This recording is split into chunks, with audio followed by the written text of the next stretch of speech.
सन्माननीय व्यासपीठावरील मान्यवर तसेच माझे प्रिय बालमित्रांनो, मी वेदिका संजय रुपे इयत्ता 5वीतील देवगड विद्यालयाची विद्यार्थिनी। आज मी तुम्हाला शिवरायांबद्दल काही 2 शब्द सांगणार आहे, ते तुम्ही शांतचित्तेने ऐकावे अशी माझी नम्र विनंती। सह्याद्रीच्या कुशीतून एक हिरा चमकला, भगवा टिळा चंदनाचा शिवनेरी व प्रगटला, हातात घेऊन तलवार शत्रूंवर गरजला, असा महाराष्ट्रात एकच राजा होऊन गेला। छत्रपती शिवाजी महाराज आपणास माझा मानाचा मुजरा। माफ करा, मला वाकू मुजरा करता येणार नाही, कारण माझ्या पट्टीत वकवकलेल्या नजरा। तुम्हालाही वाटेल माझ्या या देशात चाललंय काय, जेथे पुस्तक नेरी तेथे इतकी दुराचारी, जेथे पुस्तक नेरी तेथे इतकी दुराचारी, बघूनच ते बलात्कार करतात, मनावर अक्षरशः ओरखडे ओढतात।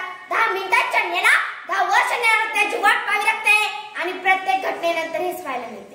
शिवरायांचे फक्त धडे वाचले पण त्यातून काही घेतलेच नाही। शिवशाहीचा विचार चांगला पण तो लोकशाहीत रुजलाच नाही। पेपर मधल्या बातम्या वाचून मन गहिवरतं, पुन्हा पुन्हा डोळ्यामध्ये पाणी दाटतं।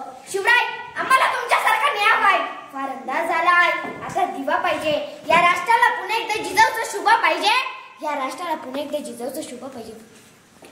कोणी विचारलं तर कॉलर टाईट करून सांगेल मराठी या शब्दाचा अर्थ काय, तर मरेपर्यंत राज्याच्या सेवेसाठी ठेवलेला जगदंब जगदंब। सूर्य नारायण बोलले नसते तर आकाशाचा रंगच चमकला नसता, सूर्य नारायण बोलले नसते तर आकाशाचा रंगच चमकला नसता, आणि छत्रपती शिवाजी महाराज जन्मले नसते तर हिंदू या धर्माचा अर्थ समजला नसता, तर हिंदू या धर्माचा अर्थ समजला नसता। उठा तर तलवार घोडे पे सवार होते, उठा तर तलवार घोडे पे सवार होते, तो झुकते अल्लाह के बंदे वो कदे काश्मीर मराठी होते, वो कदे काश्मीर मराठी होते।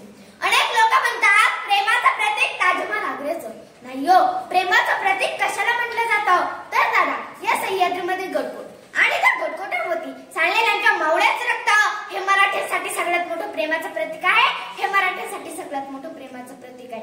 शिवाजी महाराजांनी कुठल्या किल्ल्याला स्वतःच नाव दिले, कुठल्या किल्ल्याचं नाव शिवाजी आहे, एखाद्या किल्ल्याचं नाव सांगा शिवाजी नाही ना। शिवाजी महाराजांनी काही किल्ल्याला स्वतःच नाव, एका गडाला स्वतःच नाव दिलं नाही, एका दुर्गाला स्वतःच नाव दिलं नाही, तर मग आपण त्या किल्ल्याला स्वतःची नावे का करायचं। तुमच्या आणि माझ्या बापाची जागीर नाही, ती छत्रपती शिवाजी महाराज या बापाची जागीर आहे आणि या बापाची जागीर।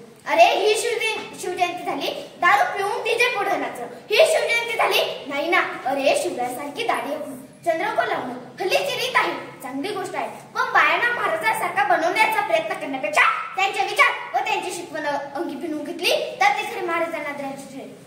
उत्सवासाठी म्हणूनसाठी माझाने कधी जन्म घेतला नव्हता, कधीच नाही, त्यामुळे त्यांच्या जन्माविषयी चर्चा करण्यापेक्षा माझाने अवघ्या जन्माच्या काळात स्वतःला वाहून घेतली, ती कार्याची प्रेरणा घेतली तर ती खरी शिवजयंती। श्रीरामाच्या आणि श्रीकृष्णाच्या आदर्श रचनांचे प्रगतीकरण महाराजांनी केले। हिंदू तन मन हिंदू जीवन रग रग मेरा हिंदू परिचय, हिंदू तन मन हिंदू जीवन रग रग मेरा हिंदू परिचय। हिंदूच्या जीवनाविष्काराचे मूर्तिमंत उदाहरण म्हणजे प्रौढ प्रताप पुरंदर क्षत्रिय कुलावतंस राजा छत्रपती। अटलजींच्या कवितेचा आधार घेऊन विचारता येईल, सांग बरे माझ्या राजाने कोणाला गुलाम बनवले का, जनतेचा एक सेवक म्हणून स्वतःला बंधन घालून घेतले, पक्षपातीने कोणावर अत्याचार केले नाही। श्रीरामाने लंकेचे राज्य बिभीषणाला दिले, श्रीरामाने लंकेचे राज्य बिभीषणाला दिले, छत्रपती शिवाजी महाराजांनी बुंदेलखंडात राज्य करण्याची प्रेरणा छत्रसालाला दिली। श्रीकृष्णाने धर्माचं तत्वज्ञान कर्णाकडून ऐकले नाही, श्रीकृष्णाने धर्माचं तत्वज्ञान कर्णाकडून ऐकले नाही। महाराजांनी धर्म बुडवणाऱ्या कुठल्याही माणसाला ऊर्जा न बाळगता धडा शिकवला। श्रीरामांनी वनवासी बांधव वानरनेसा करून रामराज्याची स्थापना केली, श्रीरामांनी वनवासी बांधव वानरनेसा करून रामराज्याची स्थापना केली। छत्रपती शिवाजी महाराजांनी 12 मावळे सोबत घेऊन सर्वसामान्यांना घेऊन स्वराज्य स्थापन केले।